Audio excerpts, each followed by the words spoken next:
뉴저지 말보로 타운십의 학교에 폭탄 위협이 보고됐습니다. 불법 스쿠터를 이용하는 갱단들의 총기 범죄가 증가하고 있습니다. 뉴욕시 노점 상인 일동이 노점상 허가 퍼밋을 늘려달라고 시위했습니다. MTA가 교통 혼잡세 수입 일부를 뉴저지주에 지급하겠다고 발표했습니다. 이상은 TKC 뉴스데스크 오늘의 주요 소식입니다. 아름다운 제품에서부터 아름다운 사회를 만들기까지 키스는 뉴욕에서 시작하여 현재는 전 세계 12,000명의 직원들과 함께 끊임없이 도전하는 기업입니다. 사람을 생각하고 존중하는 기업. 키스는 한인들이 사회의 주인공이 될 수 있도록 든든한 버팀목이 되겠습니다. 글로벌 뷰티 기업 키스. 시청자 여러분 안녕하십니까? 4월 18일 목요일 TKC 뉴스데스크 첫 소식입니다. 오늘 오전 뉴저지 말보로 타운십의 학교에 폭탄 위협이 보고돼 학교가 임시 폐쇄되고 경찰이 수사에 나섰습니다. 자세한 소식 박채은 기자가 보도합니다. 말보로 타운십 경찰서가 오늘 오전 8시경에 페이스북에 게시한 글에 따르면 말보로 메모리얼 중학교와 트렌턴 교육위원회 건물에 폭탄 위협이 보고됐습니다. 그에 따라 말보로 타운십 경찰서는 학교 건물에 대한 점검을 실시함에 따라 학교를 약 2시간 뒤에 열겠다고 발표했습니다. 그로부터 15분 뒤 당국은 후속 게시물을 통해 학교에 휴교령이 내려졌다고 발표했으며 어떤 정보로 인해 이 조치가 내려졌는지는 공개하지 않았습니다. 해당 학교는 유치원생부터 8학년까지 5천여 명의 학생이 다니는 곳으로 현 시점에서 이번 사건으로 인한 인명피해는 보고되지 않았습니다. 트렌턴 교육위원회 건물은 폭탄 위협 직후 건물 내부 사람들 모두를 임시 대피시켰으며 폭탄 탐지견의 건물 점검 후 다시 운영을 재개했습니다. 뉴욕시경이 최근 모페드와 스쿠터, 오토바이 등을 이용한 갱단의 총기 범죄에 주목하고 있습니다. 16일 밤 브롱스에서 복면을 쓴 남성들이 사람들로 붐비는 브롱스 거리에서 10발가량의 총을 쏘고 그대로 스쿠터를 타고 도주하는 사건이 발생했습니다. 경찰 관계자들은 해당 사건은 우발적 범죄가 아닌 갱단에 의해 조직된 계획 범죄라고 말하며 최근 도시에서 유사한 사건들이 보고되고 있다고 말했습니다. 모페드와 스쿠터, 오토바이 등은 이들 범죄자들이 범죄를 저지른 뒤 재빠르게 현장을 도주하는 수단이 되고 있다고 경찰은 덧붙였습니다. 뉴욕시견 존첼 순찰대장은 스쿠터와 갱단, 불법 총기의 조합은 도시의 큰 위험을 위발하고 있다며 이번 브롱스 사건으로 4명이 총에 맞아 1명이 사망했다면서 그 심각성을 강조했습니다. 그에 따라 경찰은 대응팀을 꾸리고 있으며 순찰대는 이미 올해 현재까지 10,000대의 불법 스쿠터를 압수하고 1,300여 건의 체포를 단행했습니다. 한편 존 제이 칼리지의 제프리 버츠 교수는 불법 스쿠터를 추적하는 것이 물론 범죄자들에게 중요한 메시지를 전할 수는 있지만 무엇보다 경찰이 범죄의 뿌리에 집중해야 한다고 말했습니다. 뉴욕시 노점 상인 일동이 오늘 노점상 허가 퍼밋을 늘려달라고 시위했습니다. 오늘 오전 맨하탄 시청 앞에서 뉴욕시 노점 상인들이 모여 뉴욕시 노점상 허가 퍼밋을 늘려달라고 시위했습니다. 노점 상인들에 따르면 현재 매년 400개의 노점상 허가를 신규 발급하는 조례안에도 불구하고 노점상 허가 신청을 한 후 허가를 받기까지 너무 오랜 시간이 소요돼 현실적으로 허가를 받고 영업하기가 어려운 상황입니다. 현재 먹거리 벤더 퍼밋에는 9,000명이 넘는 이들이 허가를 대기 중이며 일반 벤더의 경우 허가를 기다리는 상인이 10,000명이 넘습니다. 이번 시위는 앞선 15일 뉴욕시경이 퀸즈 잭슨하이츠에서 불법 노점상을 단속하는 등 여러 자치구에 걸쳐 불법 노점상 단속이 강화되는 상황에서 진행됐습니다. 한편 프란시스코 모야 시의원은 많은 뉴욕 시민들의 생계 유지를 위해 노점상이 필요하다는 것에는 공감하지만 다른 소상인들의 영업에 방해를 줘선 안 된다고 말했습니다. 뉴저지 주정부와 거주자들이 맨하탄 교통 혼잡세 시행에 대해 강력하게 반발하자 메트로폴리탄 교통공사가 혼잡세 수입 일부를 뉴저지주에 제공하겠다고 밝혔습니다. 잔 올리버 MTA 회장은 어제 맨하탄 교통혼잡세가 6월 중순부터 시행이 되면 수입의 일부를 뉴저지주에 제공하겠다며 당근 정책을 밝혔으나 지원 대상, 지원 규모 등을 설명하지 않았습니다. 잔 올리버 회장은 맨하탄 교통혼잡세 시행에 따라 교통량이 증가할 것으로 예상되는 지역에 인구수 등을 고려 지원금을 지급할 것이라며 이 같은 지원 대상에 뉴저지주도 포함이 된다고 강조했습니다. 즉 맨하탄 교통혼잡세는 대중교통시설 개선에 충당되기 때문에 이 제도의 시행으로 오히려 교통량이 더 늘어나는 등 불편이 가중되는 지역에 지원이 되며 뉴저지 일부 지역도 교통량 증가가 예상되기 때문에 보조금 지급으로 피해를 보상한다는 것입니다. 이처럼 리노 회장이 뉴저지 지역의 교통혼잡세에 따른 지원을 약속한 것은 혼잡세 시행 반대 소송을 제기한 뉴저지 주정부와 주민들을 회유하기 위한 것으로 풀이됩니다. 현재 뉴저지 주정부와 주민들, 스테이튼 아일랜드 보로와 주민들이 반대 소송을 제기한 상태로 만약 법원이 이들의 손을 들어주게 되면 교통혼잡세 정책은 또다시 중단되고 상당 기간 표류가 불가피하게 될 것으로 전망됩니다. 코로나19 지원금과 관련한 사기액이 연평균 5천억 달러에 달하는 것으로 조사됐습니다.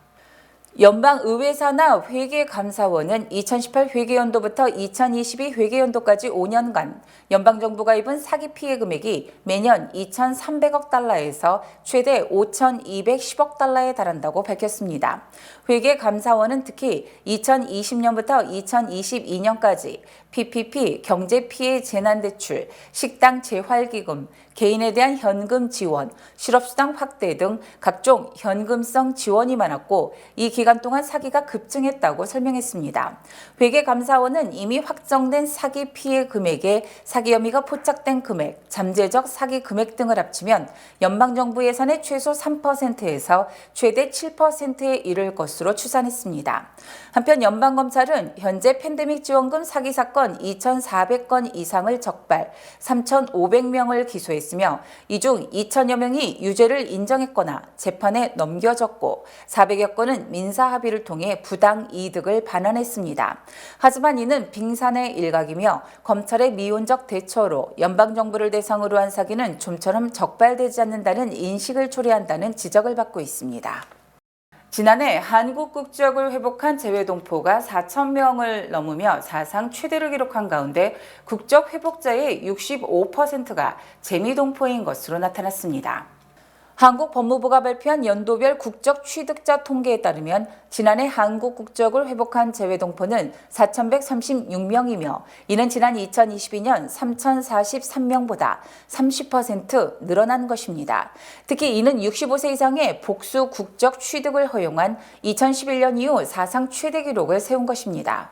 재외동포 국적 회복은 코로나19 첫 해인 2019년 1,764명을 기록했으나 2022년 처음으로 3,000명을 넘은 데 이어서 불과 1년 만에 4,000명을 돌파했습니다.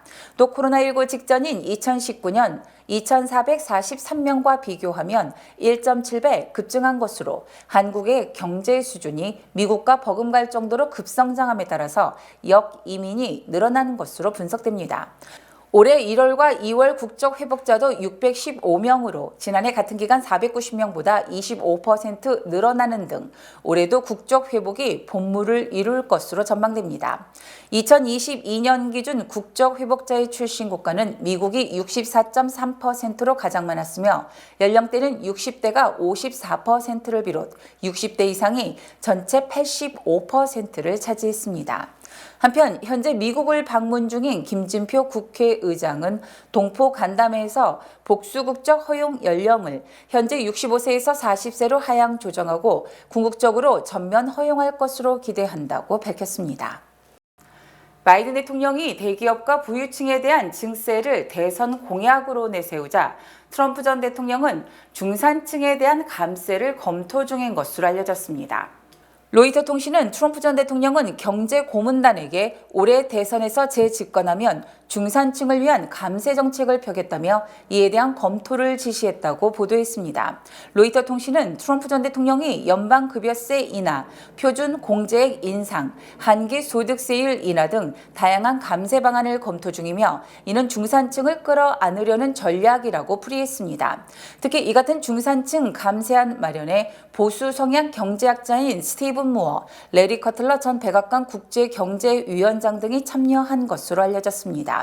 하지만 만약 연방급여세 등을 인하하게 되면 미국의 재정 적자를 더 악화시키고 사회보장기금 등의 고갈을 초래할 수 있다는 비판도 제기되고 있습니다. 비판론자들은 감세가 단기적으로는 경제 성장을 촉진할 수 있지만 장기적으로 인플레이션을 더 부채질하고 연방정부 부채 부담을 늘릴 수 있다고 지적했습니다. 중국을 때리면 때릴수록 인기를 얻는다는 인식이 강해지면서 트럼프 전 대통령에 이어서 바이든 대통령도 대중 관세 부과 등 중국에 대한 강경 정책을 발표하는 등 선명성 경쟁이 심화되고 있습니다. 바이든 대통령은 어제 이른바 쇠락한 공업지대로 불리는 펜실베니아의 대표적 도시 피츠버그의 철강 노조 본부를 방문해 중국 철강 회사는 미국 회사와 경쟁하는 것이 아니라 속이고 있다며 원색적으로 비판했습니다. 바이든 대통령은 철강 노조 방문에 앞서 무역 대표부에 무역법 301조에 의거해 중국산 철강과 알루미늄 관세를 최대 3배 인상하는 방안을 검토하라고 지시하기도 했습니다. 이에 대해 뉴욕타임즈는 바이든 대통령이 부동층의 표심을 잡기 위해 중국 강경 노선을 펴고 있으며 이는 트럼프와 경쟁을 벌이는 데 도움이 될 것이라고 분석했습니다. 워싱턴 포스트도 바이든 대통령이 선거를 앞두고 중국산 철강에 대한 관세 인상을 원하고 있으며 이는 자신을 철강 산업 지킴이로 각인시키려 하는 것이라고 지적했습니다. 특히 철강 산업은 중서부 산업지대 여러 주에 걸쳐 있기 때문에 철강 노동자들의 표심이 이번 대선 결과를 좌우할 수 있다는 점에서 매우 중요한 어프로치라고 설명했습니다. 트럼프 전 대통령 역시 자신이 재집권하면 모든 외국 제품에 대한 10% 관세 부과, 중국산 수입품은 60% 관세 부과 등 중국에 대한 강경 정책을 약속했습니다. 트럼프 전 대통령은 재임 당시인 2018년 7월부터 2019년 9월까지 4차례에 걸쳐 중국산 수입품에 고율 관세를 부과했고 결국 이 조치가 중국의 기세를 꺾고 미국이 다시 세계 최강대국의 입지를 굳히는데 결정적 역할을 한 것으로 분석됩니다. 올해 1분기 한국의 미국 수출이 21년 만에 중국 수출을 앞지른 것으로 집계됐습니다. 한국은행이 대미국 수출구조 변화와 전망 보고서에서 2020년 이후 우리나라 총 수출의 미국 비중이 계속 증가하기 시작해 올해 1분기 미국 수출액이 2003년 2분기 이후 처음으로 중국 수출액을 앞질렀다고 밝혔습니다. 올해 1분기 미국에 대한 수출액은 전체 수출액의 18.9%를 차지 18.8%에 그친 중국에 대한 수출액을 능가했으며 불과 3년여 전인 2020년만 해도 중국 수출 비중이 25.9%로 미국 수출 비중 14.5%를 11.4%포인트나 앞선 것을 감안하면 엄청난 변화를 보여준 것입니다. 이처럼 미국 수출이 급증한 것은 미국의 탄탄한 소비와 인플레이션 감축법에 따른 반도체, 자동차 배터리 등 한국 제조업의 미국 직접 투자가 늘어났기 때문으로 풀이됩니다. 또 이 같은 미국 수출 급증세는 단기적으로 미국의 활발한 소비와 투자에 힘입어 당분간 지속될 것으로 전망되지만 장기적으로 한국의 무역 흑자가 커지면서 미국의 대한국 무역 제재에 직면할 것이라는 우려도 커지고 있습니다.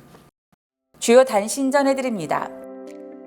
어제 새벽 3시부터 4시까지 1시간 동안 퀸즈의 리치몬드 힐, 하워드 비치, 스프링필드 가든 등 세븐일레븐 편의점 3곳에 권총 강도가 침입, 종업원을 위협해 현금을 털어 달아났습니다.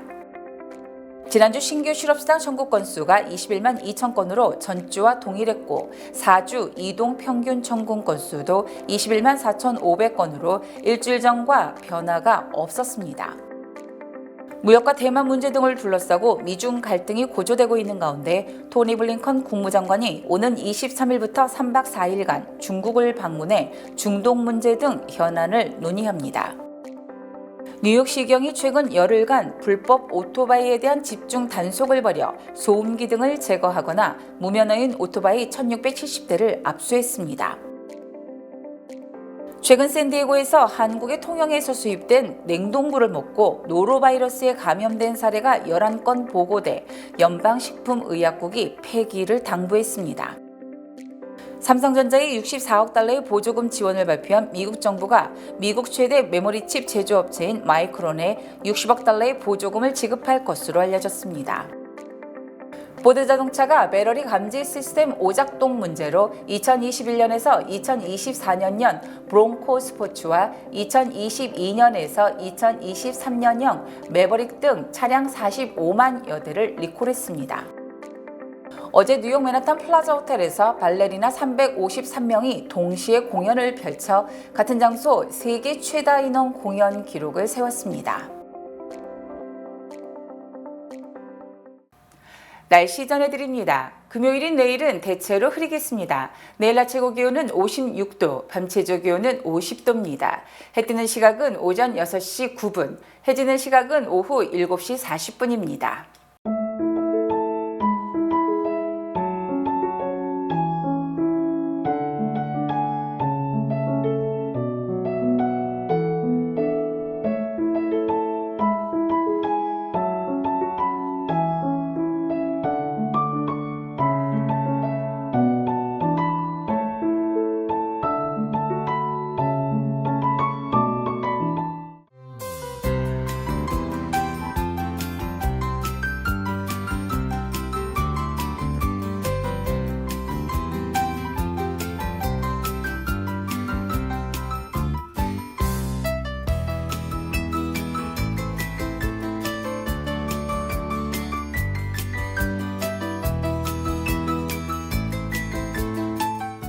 뉴욕 한국학교가 오는 5월 4일 오후 2시에 열리는 제22회 미동북부 어린이 동요대회에 참가할 1학년에서 8학년 한국학교 학생을 모집합니다. 참가 신청은 4월 20일까지이며 대상 수상자에게는 뉴욕 총영사상과 장학금 등이 수여됩니다. 한국의 아름다운 노랫말과 선율을 알리는 이번 동요대회에 많은 관심 부탁드립니다. 이상으로 4월 18일 목요일 TKC 뉴스데스크를 마칩니다. 시청해주신 여러분 고맙습니다.